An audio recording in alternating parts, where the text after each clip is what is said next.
What's going on YouTube? In today's video, we're gonna be talking about the most fun camera that I've come across this year. So it's called the Insta360 X3, and I like to call it the adventurer's dream because there's so many things that you can do with it, especially if you like to go on a lot of adventures, or if you're just an adrenaline junkie or someone that likes to record, their day-to-day activities, in style. Because this is not just any kind of camera. This is a 360 pocket action cam. It can also record in up to 5.7K resolution at 30 frames per second. If you don't know what 360 videos are and how they look, then what you really need to know is the camera pretty much captures a 360 video. If you're surrounded, everything around the camera itself, it pretty much captures, and then you can then go ahead and adjust or reframe things within the software to to have it look the way you want it to look. And it looks really cool. Different perspectives you can get with that, new shooting angles. You can even create a lot of social media content, really cool ones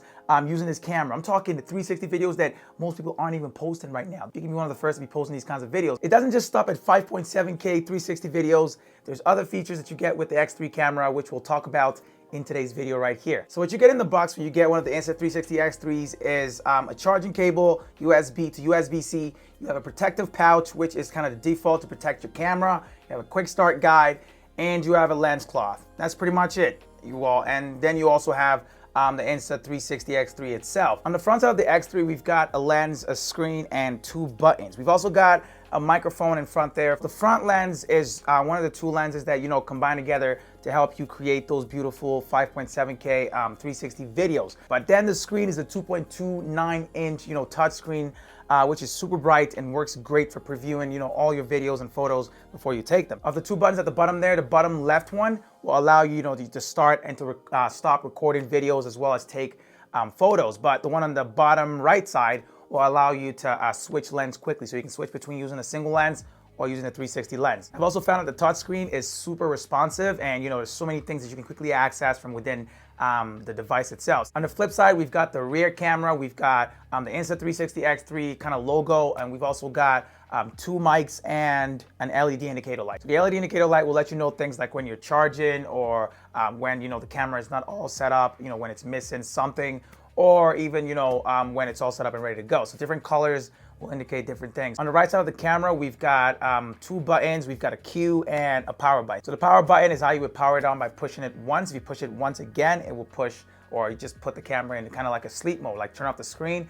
But if you press and hold it for about 2 seconds, it will power it up. The Q button, which is the second one, will allow you to choose one of your customized settings. So you can set up presets for shooting. So on the other side, we've got kind of like a pull-out battery. Kind of have to unlatch two lock points to pull, and then pull it out. And then within that space, you also find where you'd put an SD card, because you'd need an SD card to use with this guy.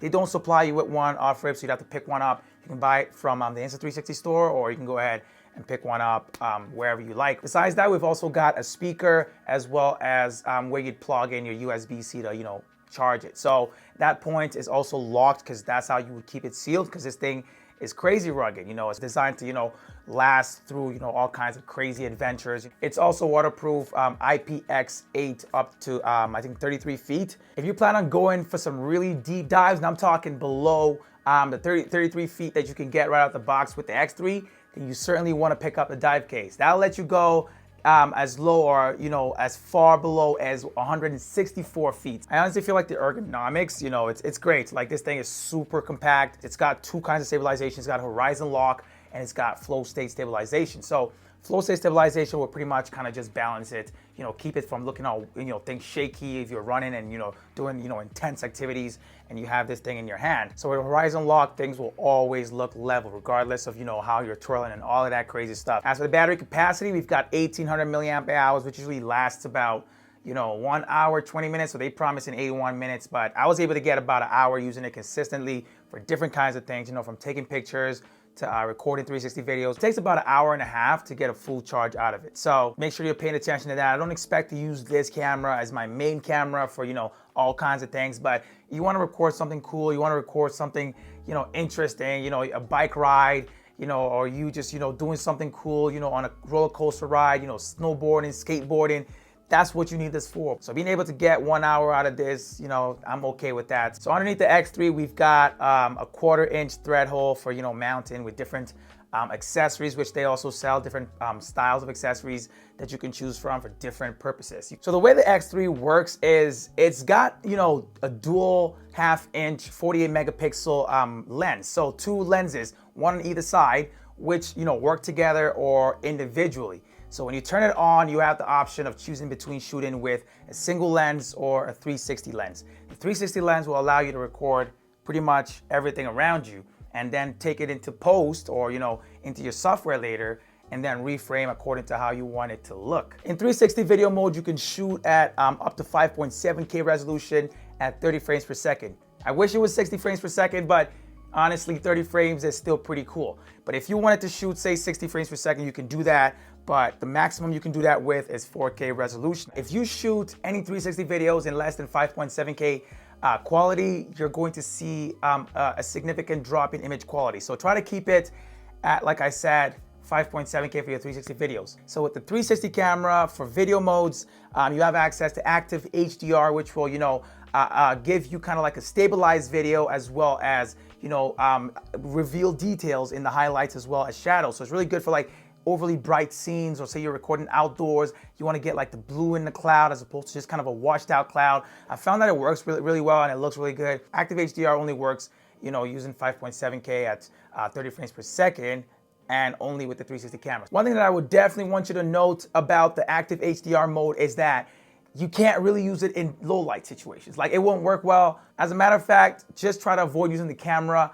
overall in low light situations. In my personal opinion, avoid that if you want to get the best quality. It's best outdoors, you know, natural sunlight. We've got time lapse next, and with the X3 you can shoot at up to 8K, and that's thanks to the 1/2-inch 48 megapixel sensors. Then you've got time shift, which will allow you to shoot, you know, while moving. So I found that bullet time is a very unique mode that allow you to shoot, you know, a very unique video. So it'll allow you to shoot 4K at up to 120 frames for super slow motion, or, you know, 3K at, I think, up to 180 frames per second. But, you know, the 4K at 120 frames per second is all you want to use. Finally, we've got loop recording. So loop recording is how you would use the camera as a dash cam. So yeah, you can use it as a dash cam. You just have to pick up, you know, the suction cup accessory. So that will allow you to attach it to, say, your windshield and then set up loop recording. So loop recording will allow you to record a certain amount, or, you know, certain length of time, and delete everything past that. As for the single lens, you can use it in shooting up to 4K at 30 frames per second, you know, which will kind of give you the general wide angle of view, or you can decide to shoot at 2.7K with kind of like a ultra wide maximum view, you know, like 170 degrees field of view. Like, you get a lot more in frame, but you got to sacrifice a lot of quality. You can also switch between shooting vertically or horizontally using the single lens, which is great. You can also shoot in me mode, which is a special mode that pretty much lets the camera keep the frame or the focus on you. So it keeps you in frame, you know, as a person. It also will only allow you to shoot at a maximum of 1080p. So that's the highest you get, but you'll also get it at 60 frames per second. So buttery, smooth, and I think it'll be great for some unique kinds of shots. You can also shoot 72 megapixel 360 photos. So that's like the highest megapixels that you can find in an action camera, especially for photos. 72 megapixels is totally insane. It's crazy. And you can do things like animate those photos using the photo animator within the app. As for photo modes with the 360 lens, we've got the regular one, which is standard. We've got HDR, which will allow you to take photos with HDR. We've also got burst, which will allow you to take, you know, multiple photos. Then we've got interval, which will kind of let you shoot, you know, based on, let's say, every 3 seconds or every 4 seconds, almost like a time lapse. And finally, we've got star lapse, which will pretty much allow you to use, you know, that effect, you know, on your photo. You've also got control over things like, you know, the white balance, or, you know, fine tuning things like, you know, the ISO, or even choosing your color profile. You've got log, vivid, and standard. I prefer to use vivid, you know, all the time. It looks really cool. The colors are a lot better. So we've got the Insta360 app for the phone, which will allow you to quickly preview or access, you know, all the videos that you've been shooting with the camera, as well as export them or quickly share them to your social media platforms. It's also got AI-based editing, so you can have like automatic, edits to your video. Just pick whatever clips you'd want and have them automatically stitched together. Now, personally, I found that I like to avoid using the phone app whenever I can. I prefer to use the desktop app because you get different features with that. You get more features, things like that will allow you to really fine tune your videos. But, I find that the phone app will allow you to quickly access, things that you're shooting on the fly. Say you're traveling and you don't want to bring a laptop with you, or you have your laptop but you don't have it with you, in the moment, or it's in a backpack, then you can just use the phone app to quickly, get your edits done, or just to get your stuff out there. But if you have the time, or if you have a computer, definitely download the Insta360 Studio app. Now, in order to access the SD card and whatever you shot on your camera, you can't just connect, the USB-C directly to your computer. It's not gonna read anything. What you're gonna have to do is take out the SD card and then run it through a card reader, in order for you to be able to read it with your PC or your MacBook or whatever it is. And something else you should note is that whenever you shoot with a single lens, it records it in MP4 format, which is generally accepted by just about any, device or any platform. But if you shoot in 360, the file type is different. So I think it's INSV, which you would have to, download the Studio app to access. You can reframe the final result. Like after shooting a 360 video, you've pretty much shot everything around you. So you can go ahead and tweak and decide how you want things, to be. And besides that, you also get the best quality if you export using the Insta360 Studio app. I've also found that exporting from the desktop app is a lot faster than using the phone app, which is expected. The card is directly connected to it as opposed to transferring over Wi-Fi. One thing to note when exporting from the 360 Studio app is make sure it's in ProRes and also with the highest bit rates. That way you get the best possible quality from your recording. Unless you don't really care about that, then well, you can either use the phone app or just export whatever settings you like. Some other cool features of the X3 camera include being able to use the 360 lens for live streaming. As for audio, we've got 3 different modes you can choose between. So we've got wind reduction, stereo mode, and direction focus. I like to use direction focus because it kind of just focuses on the person in front. It's the front-facing camera in 5.7K mode. Tons of options for accessories, ways to either protect your X3 better or even just boost the overall experience with it, improve the kinds of videos you can shoot with it. So go ahead and let me know down in the comment section what you guys think about the X3 and if you guys, would pick up something like that, an action camera. If you're interested in finding out more about the X3, then you should definitely check out the link down in the description below. It'll include prices and everything that you would probably want to know about it. So go ahead and use that link. But I will catch you guys in my next video.